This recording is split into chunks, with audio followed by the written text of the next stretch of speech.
It all started after the end of apartheid. They knew South Africa wants her back. It was the beginning of the 19th century. She was a young woman coming from far away. She's been both a servant and a great attraction. She's been both a Venus and an exotic freak. A cartoon and a song, a vaudeville and a book. She's been a woman and she's been an ape. How could the same person play so many different parts? She was like a beast, drawn, measured and chopped, then preciously preserved in a French museum. Even in death, she was given no rest.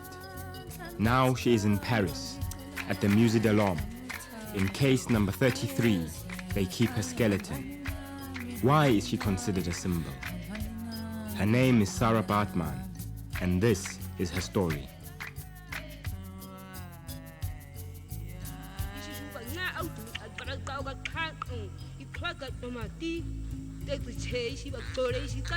Sara Baartman was born in South Africa in this vast, tranquil landscape that is the Eastern Cape.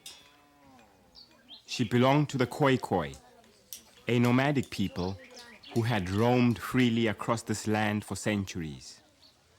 From north to south, east to west, they wandered in search of greener grazing pastures for their livestock. They lived in caves on which they recorded their lives and history.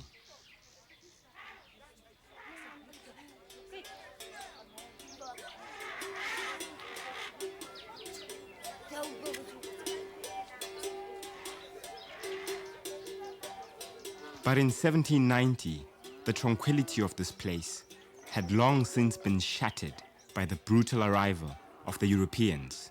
And at the time of Sara's birth, her people, the Khoi Khoi, were engaged in a guerrilla war against the encroaching Dutch. This meant that the men lived in mountains, ever watchful of the feared commando raids. This also meant that only the women, children, and the old were left in the villages to fend for themselves.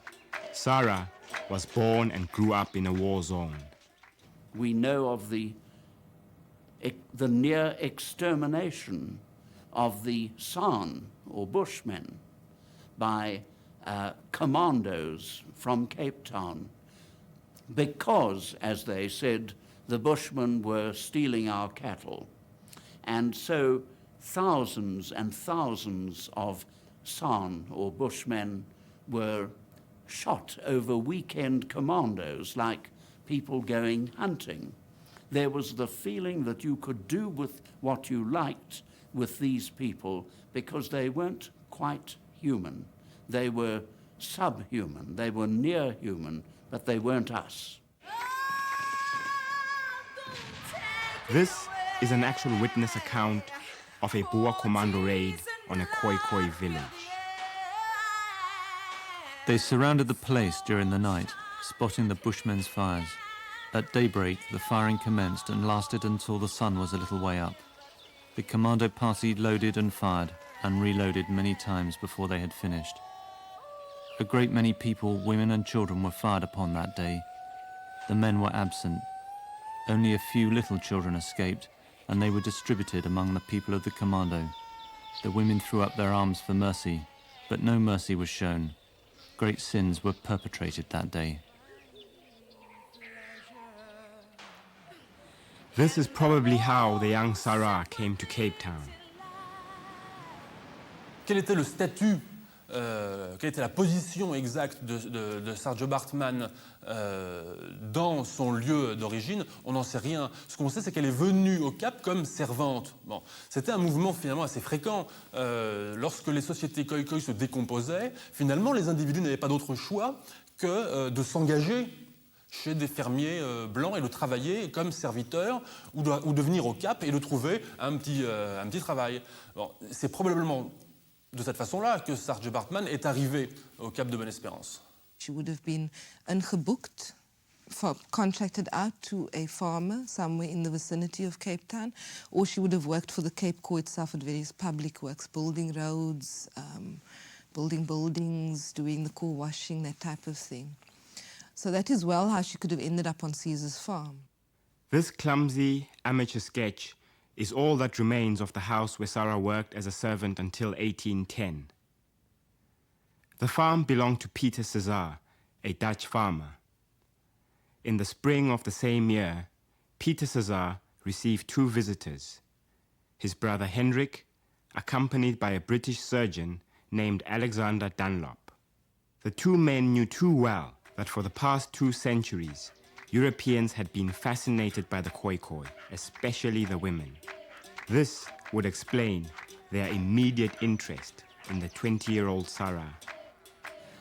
The Khoi Khoi or Hottentot peoples of southern Africa were particularly interesting to Europeans because they had an almost morbid fascination in the genital and special features of the Khoi Khoi people, especially the females. And there had long been rumors in Europe that there were some very special and interesting and unusual features about Khoi Khoi ladies' genital anatomy. And although it is today repugnant to us to think about such matters, these early naturalists wanted to find out for themselves, were they, as rumor had held, were they something very different and very special? Behind it, there was a mindset. And the mindset was, are these people really human? There was even a feeling that they didn't belong to our human species, which all the rest of the world belonged to, but they were something apart. Hendrik Cesar and Alexander Dunlop both knew that if they could convince Sara Baartman to accompany them to Europe, they would make a fortune. If she was a slave in Cape Town, she had very little choice about her life. Once she was a slave, she had very little choice about where to live, how to live, what to do. It is quite perfectly possible that if it is true, as Hendrik Cesar says, that he came across her on the farm of his brother, that his brother simply gave him to her as one person would give a slave to another and say, take her. You find her bum interesting, take her and do with her as you will. Il est difficile de dire que Sara Baartman est partie librement du Cap pour devenir célèbre et pour faire fortune en Europe, mais il est aussi difficile de dire qu'elle est partie contrainte, mais finalement dans les fers, vers l'Europe. Je crois que la réalité est plus complexe et témoigne finalement de la réalité coloniale au Cap au début du XIXe siècle. Ce qui s'est passé probablement, c'est que deux impresarios ont profité de sa crédulité pour lui faire signer un contrat, pour lui faire miroiter le fait qu'elle deviendrait riche et célèbre et qu'elle pourrait revenir après au Cap. Pourquoi ça marchait si bien, finalement, ça ? Bien, sans doute parce que les conditions économiques dans lesquelles vivaient les Khoi Khoi au Cap au début du XIXe siècle étaient tellement déplorables que certains individus, comme Sara Baartman, voyaient ce voyage en Europe comme une possibilité d'émancipation économique, comme une possibilité de sortir de leurs conditions. Up in this country, their black population was still mostly living in London and the seaports in various states. On one hand, you can say that the majority of the black people here were of the status which is known as slave servants, that midpoint of servitude, and that's just a fact. On the other hand, you can look at the writings of a noted socialite like Mrs. Hester Piozzi, who noted 8 years before Saatchi turned up in London that there were black ladies in all their finery in the pit at the opera, attending the opera house. At the same time, she also noted black children playing in the squares with their nurses. So although there was a concessionary number of black people who managed to move through society with relative ease, the majority of the community were in some sort of servitude or some sort of beggary. Uppermost in Hendrik Cesar and Alexander Dunlop's minds was to profit from their rare specimen. They approached William Bullock, the keeper of the Art and Natural History Museum. They offered to sell him Sara Baartman and a giraffe skin. Bullock bought the giraffe skin but refused to buy Sara. Apparently Dunlop panicked and asked Cesar to buy him out of their deal. Cesar, believing he was onto a huge money spinner, began to put his plan into action. They thought she was a freak because she was different from English women or Scottish women, women in the British Isles whom they knew well. She was different because she had a larger buttocks than one would find in most British women, and for this they considered her to be freakish. If you were looking at her in Khoi Khoi society in the Cape, you would have said, oh, there's nothing special about her. She is a member of her population, no different and not freakish at all. Sara Baartman's appearance in London was the first physical confirmation of this semi-mythical phenomena which had been in the minds of English travellers and French travellers even more so for nearly 200 years. They knew this was odd, but this was the first exhibit, and it was a time, as I say, when we were looking for whatever was new. Piccadilly was even then a popular entertainment area in the big metropolis. Of all the various thrills on offer, freak shows were the biggest attraction. Freak shows really started in royal courts. Anything that was different in any nation was taken to the king. We've got them recorded in France in the 1400s. Queen Henrietta Maria in this country had a dwarf who was 18 inches high as her jester. And if you look at Velázquez paintings, the imperial court of Spain and Portugal kept dwarfs who used to play with the royal children, but they were also royal jesters. Now, inevitably, such people sought income outside the court. They often weren't paid inside the court. And what they did was simply to take to fairs and circuses. We exhibited sapient pigs, sapient horses, fleas that could fight, women who were bears, bears who were women, pigs dressed up as women. Anything went. You could not imagine anything in your mind that was not horrific enough or outlandish enough to be exhibited in return for money. On the 20th of September 1810, Hendrik Cesar published an advertisement in the Morning Post. Just arrived from the banks of the river Hamtus on the borders of the Kafraria in the interior of South Africa, a most correct and perfect specimen of that race of people. From this extraordinary phenomenon of nature, the people will have an opportunity of judging how far she exceeds any description given by historians of that tribe of human species. She has been brought to this country at a considerable expense by Hendrik Cesar. Sara Baartman's show, at 2 shillings per head, was an immediate success.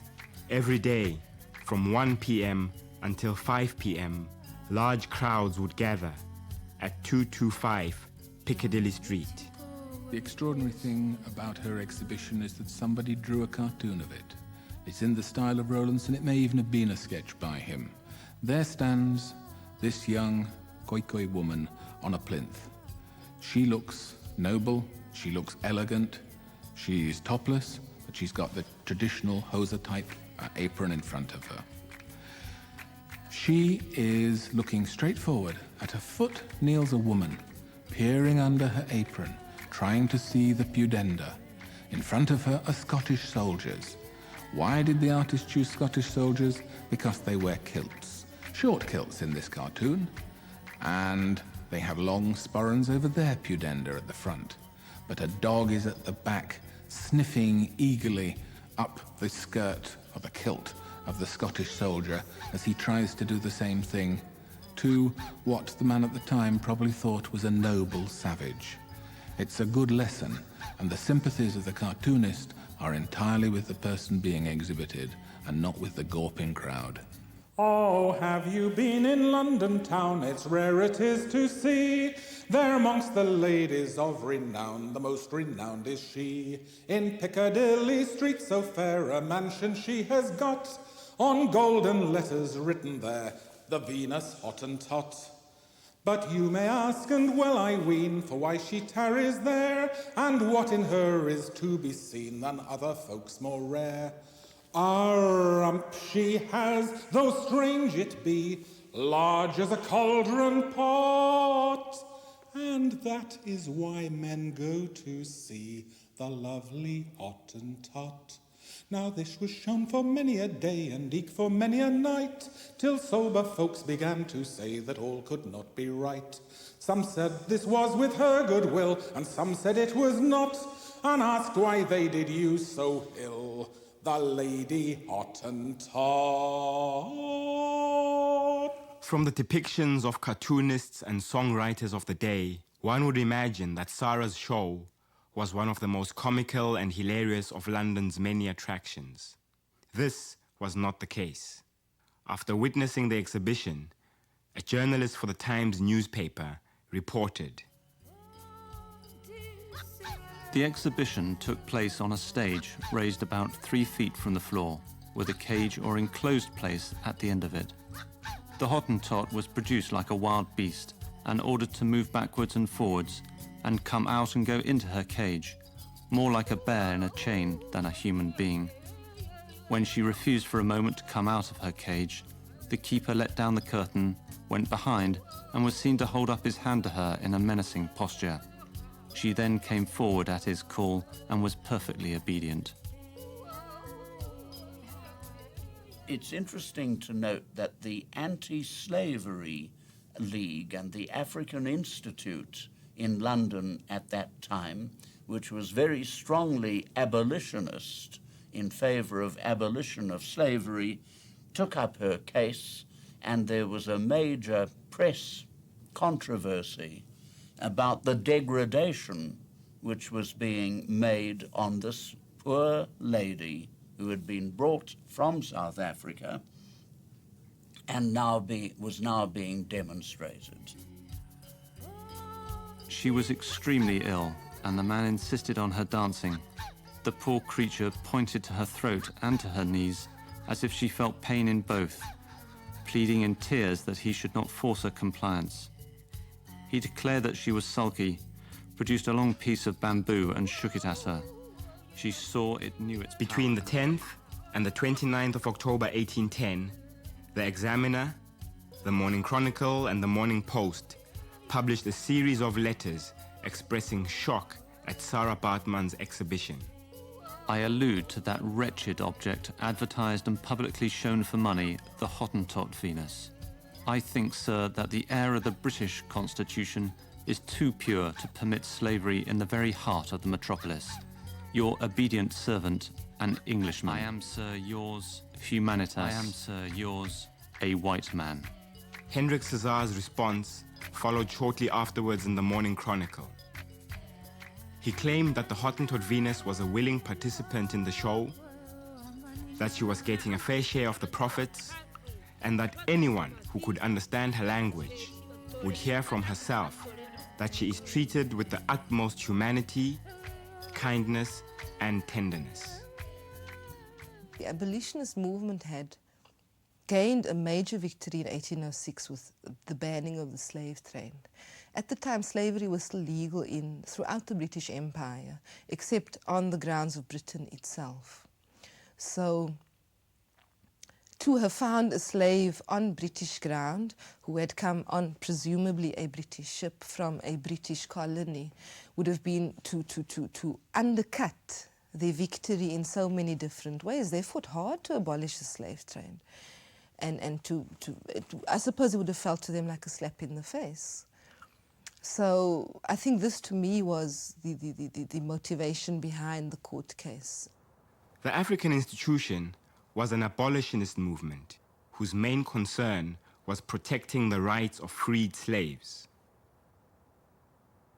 On Saturday, November the 24th, 1810, Zachary Macaulay, Thomas Gisborne Babington, and Peter van Wangener, three of its leading members, brought Sara's case before the Court of the King's Bench.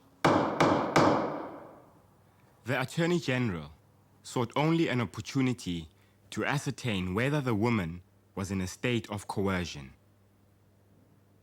He stated, "Before we can remove her from her present situation, we must be satisfied that she is an object capable of making an election."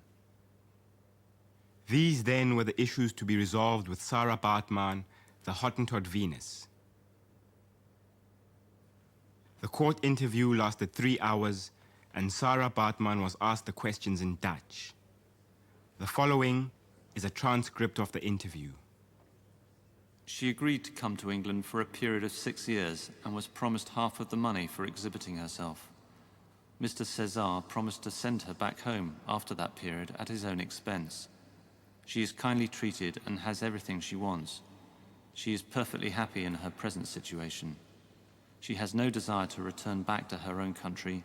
She wishes to stay here because she likes this country. She has money given to her by her master, and on Sunday is allowed to ride about in a coach. No personal violence or threats have been used by any individual against her. She even has 2 black boys to wait upon her. People have analysed this court case as if Sara Baartman was a free agent who felt that she was free, who had an understanding of herself and the situation as if she had a choice. And I tried to explain that if she was a Khoi Khoi who grew up in South Africa between 1790 and 1810, this would have been highly unlikely. The only way in which she could have seen herself as a free agent would have been if she was born and bred beyond the frontiers of colonial expansion. I believe that Saatchi was pressurized by Hendrik César, primed and cued to give these specific answers, such as A, stating her happiness to be in Britain, and B, her contentment at being with César. It can be imagined that she was not educated enough to realize that she might have been able to fashion herself a life away from César.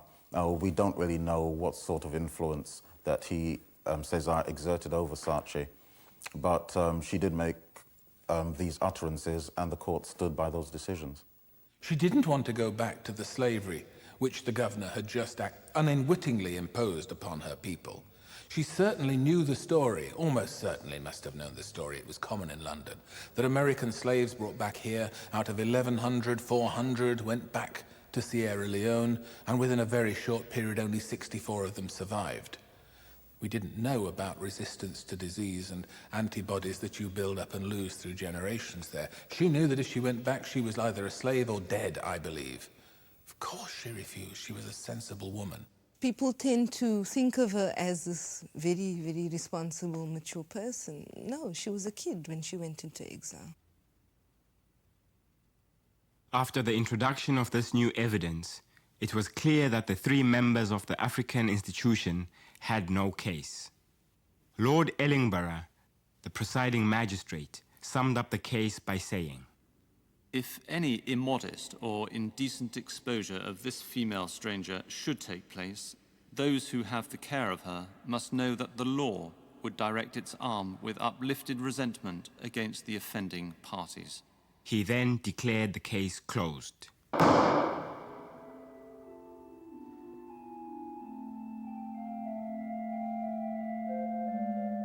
A few days after the verdict, Sara Baartman and Hendrik César disappeared from London stages. They reappeared 1 year later in Manchester.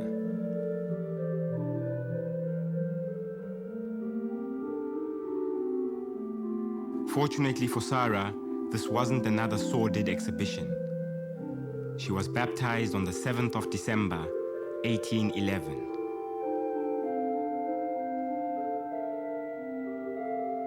Did this young woman believe that by embracing Christianity, she would gain her freedom?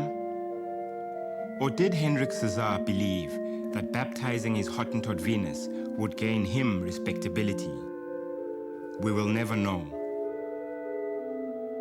This baptism certificate is the last trace of Sara Baartman's stay in England.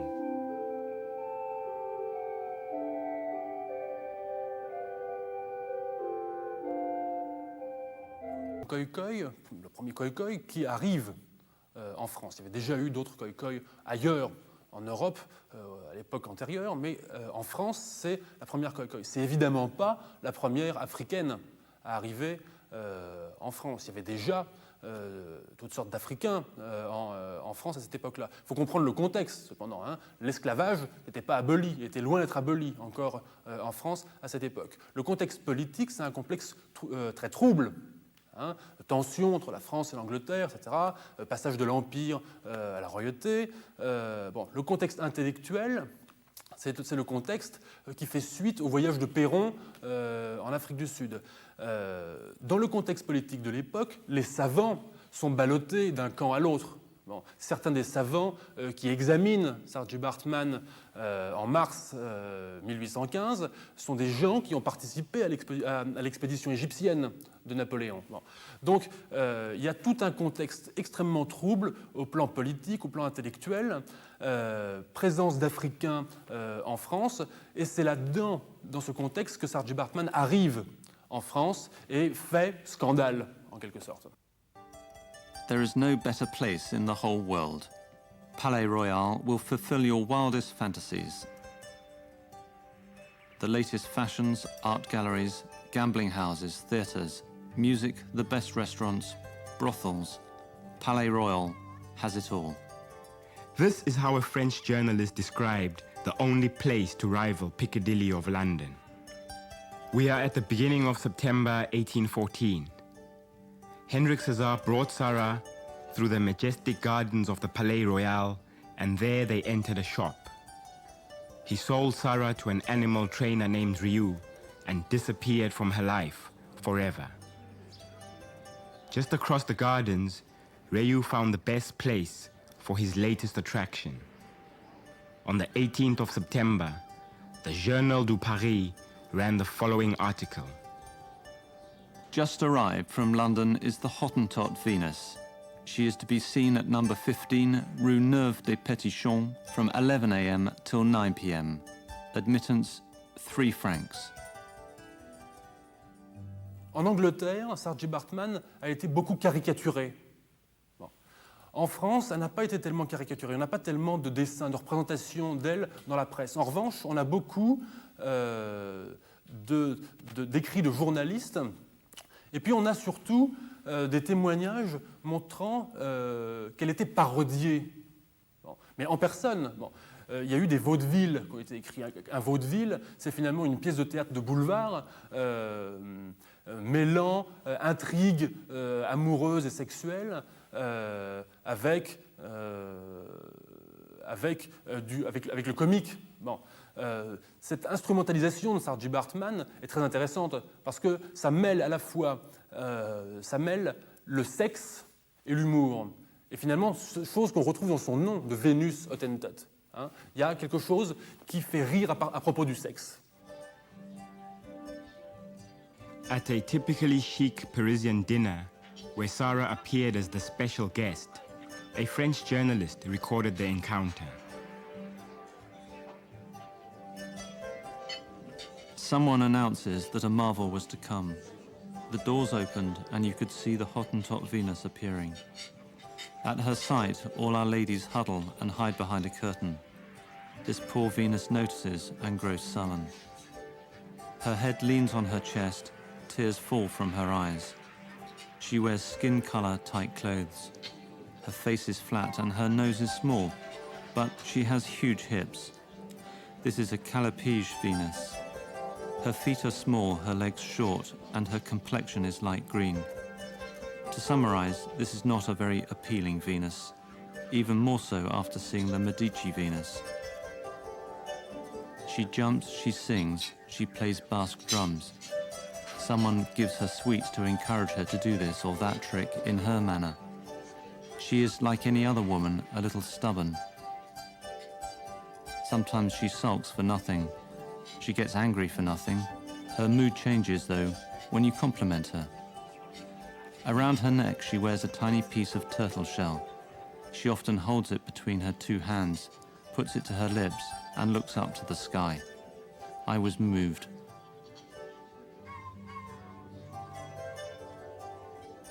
When the exhibition was over, I offered this stranger a ride home so that she could recount her own story.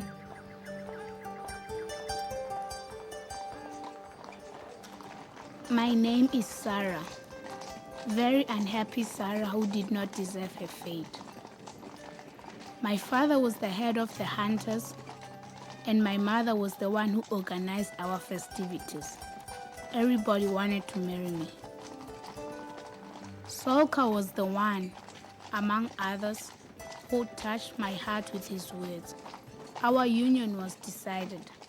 The day was chosen. The tribe was gathered. The fires were lit on the mountains. It was these fires that betrayed us.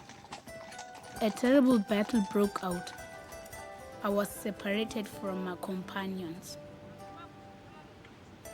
Alas, I will not ever see again this sacred land. Poor Sara, your husband, your father, your family, everyone is lost.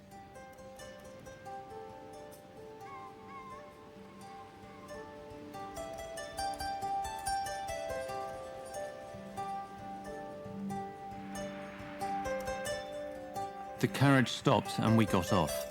I left the stranger and I was deeply touched by her sorrows, but couldn't find a remedy. Imagine, I said to myself, a young French woman who sees barbarians landing on the beaches. They abduct her to an African port. There, she falls into the hands of an Arab who displays her to savages as the Parisian Venus. She cries and she calls for her dear country, hopelessly. She must die far from the people who cherish her. This is the fate of the Hottentot Venus. Her popularity in the French capital not only satisfied the curiosity of the public, others were prepared to pay a great deal of money for the opportunity to observe an authentic Hottentot in a quiet space. Georges Cuvier, Étienne Geoffroy Saint-Hilaire et Blainville étaient parmi les plus éminents naturalistes, comme on disait à l'époque, de France, mais aussi d'Europe. C'est des gens extrêmement écoutés qui occupaient les chaires les plus importantes des différents instituts scientifiques qui existaient. C'était des gens qui avaient une véritable voix dans le monde, dans l'univers scientifique. D'ailleurs, leurs écrits, aussi bien à Cuvier qu'à Geoffroy Saint-Hilaire, leurs écrits sur les Hottentots ont fait date et ont été lus jusqu'à la fin du XIXe siècle. In the cold spring of 1815, Sara Baartman was observed by Georges Cuvier, de Blainville, and Geoffroy Saint-Hilaire at the Jardin du Plant. Geoffroy Saint-Hilaire had requested that Rieu make Sara available for scientific examination at the Museum of Natural History. 4 artists were commissioned to draw portraits of her. These 3 scientists had long heard rumor of the Hottentot apron, dubbed so from the accounts of early explorers describing the genitalia of Hottentot women. Cuvier seems to have been disappointed by this first observation. During this first inspection, we couldn't observe the most remarkable particularity of her anatomy. She hid her apron carefully between her thighs. Her movements were brusque and capricious like those of apes. She had great pendular breasts and the unsightly habit of making her lips protrude, like an orangutan. Her thigh bones were heavy and short like an animal's. Her upper thighs were spindly and delicate like those of apes, dogs and other carnivores. De Blainville's account is different, however, and is unique in revealing something of what actually went on during those 3 days that spring. According to him, the 3 men had great difficulty in convincing Sara to let herself be seen nude. It was only with great sorrow that she let drop for a moment the handkerchief with which she had been covering her genitals. At one point he offered her money, knowing how much she liked it, hoping in this way to render her more docile, but she refused to take it.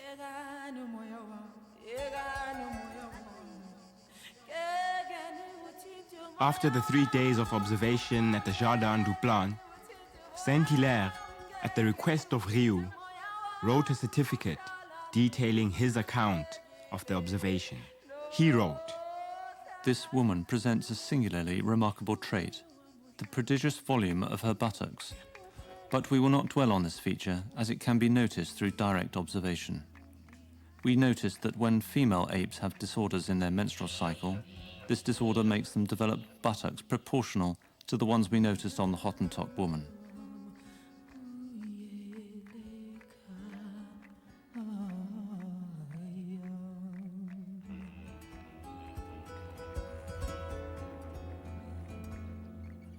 Alors pourquoi cette focalisation sur le sexe des Hottentots? Je crois que ce qui est important, c'est qu'à partir du fin 17e, début 18e, le sexe de l'être humain est finalement ce qui contribue à le définir comme être humain. Si des êtres humains présentent une difformité, une monstruosité au niveau de leur sexe, ça en fait moins que des hommes. Ce ne sont plus tout à fait des hommes, ce sont des monstres. Ce sont peut-être une autre race d'hommes, une autre espèce d'hommes, c'est quelque chose d'autre. Bon. Et justement, ce sexe monstrueux des hommes ou des femmes Hottentots participe à ce mouvement qui les inscrit finalement entre l'homme et le singe. Ce sont autre chose que des hommes, justement parce qu'ils ont le sexe monstrueux. In the 18th century, that for the longest time been believed to be a different species. And very much the obsession, the white obsession with their genitalia and with their bodily function was very much an obsession of trying to decide where does the line go? At what point does human stop and animal begin? And for some reason, this was a question that was very important to 18th and 19th century Europe to answer. There was a great sense of the need to classify everybody. Long before the South African Race Classification Act of the Apartheid era, long before then, going back to 1735 in Sweden, when Linnaeus tried to classify everything in the whole world, stones, bones, animals, plants, people. And so the question was in the minds of these European anthropologists and comparative anatomists, were the Khoisan people, were they part of the human family? Did they belong to our species? In the distance stands my spirit, observing what has become of this body. 3 months before her supposed contract with Hendrik Cesar was to have expired, Sara Baartman died in the house of Riou. She was 25 years old. It is all the trees that I am. Sara Baartman has died on the 1st of January 1816. Her corpse has been given by Mr. Riou to the Museum of Natural History, where her skeleton and a plaster cast of her body will be preserved. Les scientifiques qui ont disséqué le corps de Sara Baartman, sans doute au tout début janvier 1816, ne se sont pas intéressés aux causes de sa mort. Ce qui les a intéressés, c'est tout simplement la mort de Sara Baartman. C'est qu'ils avaient un corps à disséquer. C'était une aubaine, finalement, pour eux, la mort de Sara Baartman. Les causes, ça passait totalement inaperçu. Peu importe, pour eux, les causes de la mort de Sara Baartman. Ils avaient enfin un corps qu'ils pouvaient disséquer, un corps qui ne résistait pas. Georges Cuvier made a plaster cast of her body. Her brain was removed and stored in a glass jar. Her genitals were cut out and also preserved. Her skeleton stands to this very day in perfect condition at the Musée de l'Homme in Paris.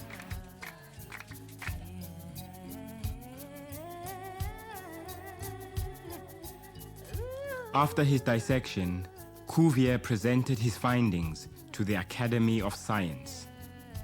I have the honor of presenting to the Academy the genitals of this woman, prepared in such a way as to leave no doubt about the exact nature of the Hottentot apron.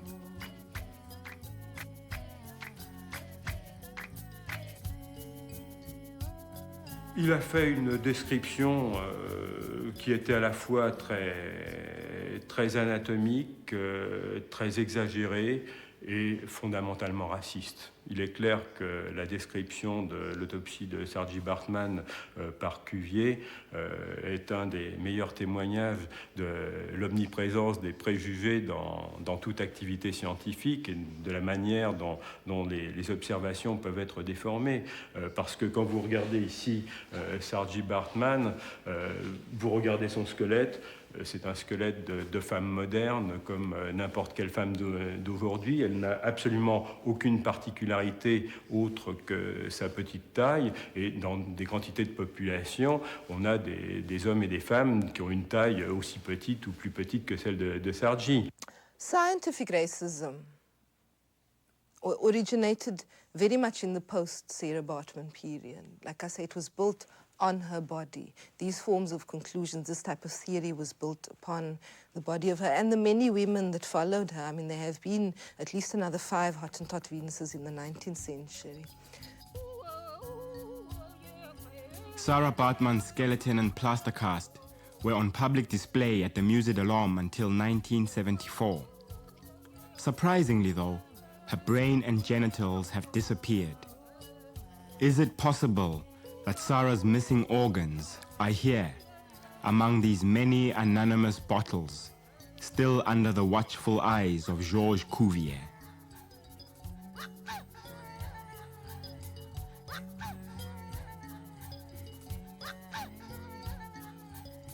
Alors, moi, la seule chose que je peux vous dire, c'est que je suis responsable de ce laboratoire depuis 1987. J'ai eu de nombreuses interrogations concernant des bocaux anatomiques dans lesquels il y aurait eu des restes de Sara Baartman.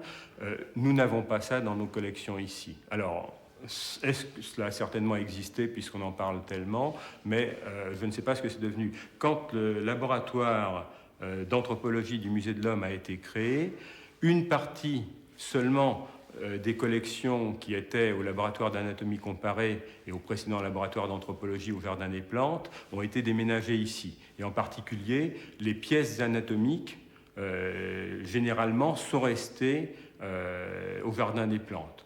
Certaines sont venues ici, mais nous n'avons pas ces pièces parmi notre collection.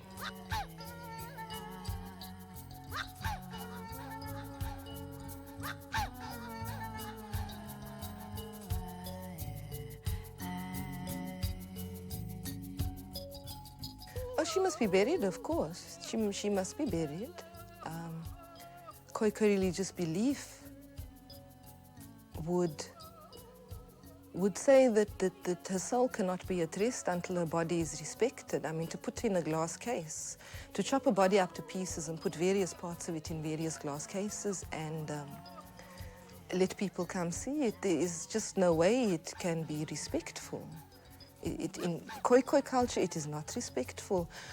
And certainly, although her soul has left her body, in Khoi Khoi religious belief, the body itself has to be the focus of certain religious observances. The very fact that these observances are not taken place for almost 2 centuries, it's wrong. It is bad. It is bad for her spirit, and it is bad for the spirit of everyone that had a hand in it. We are negotiating with the French museum and governmental authorities, and the negotiations at this moment are still ongoing. It is the hope of many of us that because of the profound political and symbolic and historical significance which would follow the return of Sara Baartman's remains, that they should be returned. I have no doubt in my mind that this is the ideal thing to do, to bring them back to the land of her birth in dignity and respect for what was the remains of a person who had been treated with indignity and disrespect in her lifetime. And so I feel very emphatically that those remains should come back to South Africa. Now, the question is, to whom should the remains be returned? And there is no doubt in my mind they should be returned to the South African government.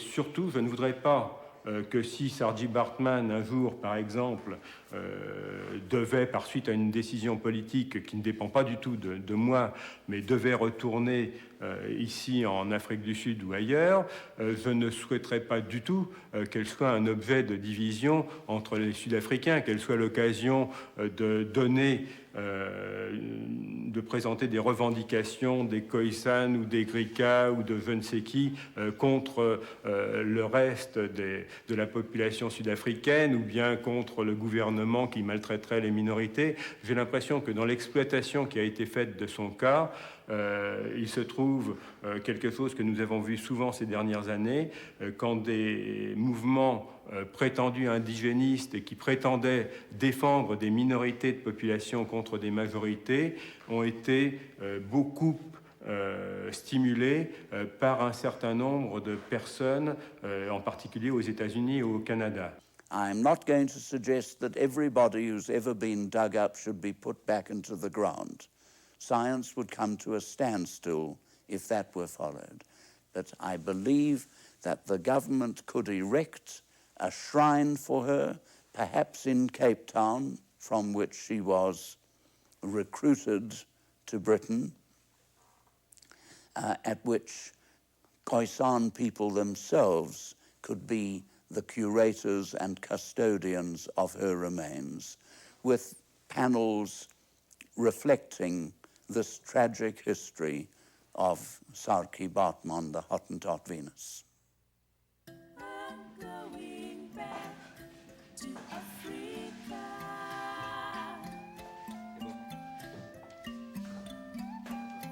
I'm going back, that's where I belong.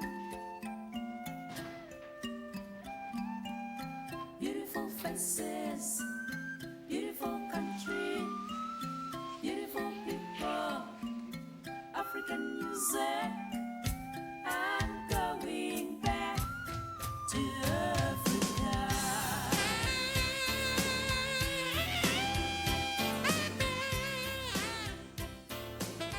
The differences between the South African government and the descendants of the Khoi people over who owns Sara Baartman have been resolved. What has been agreed is that she must be returned to her motherland, where her story must be preserved for future generations. The question still remains, will she be returned?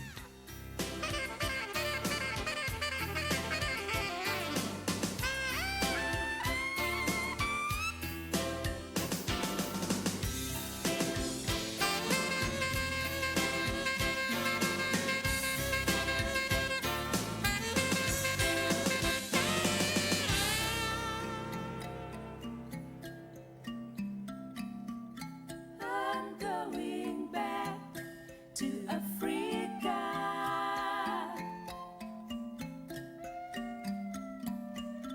I'm going back, that's where I belong.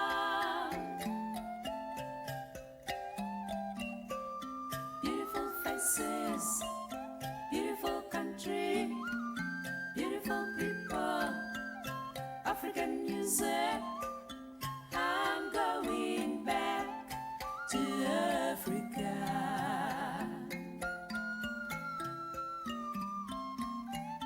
I'm going back to Africa.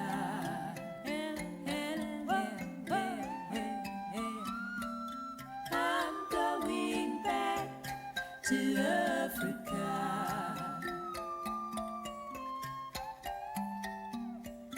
I'm going back to Africa.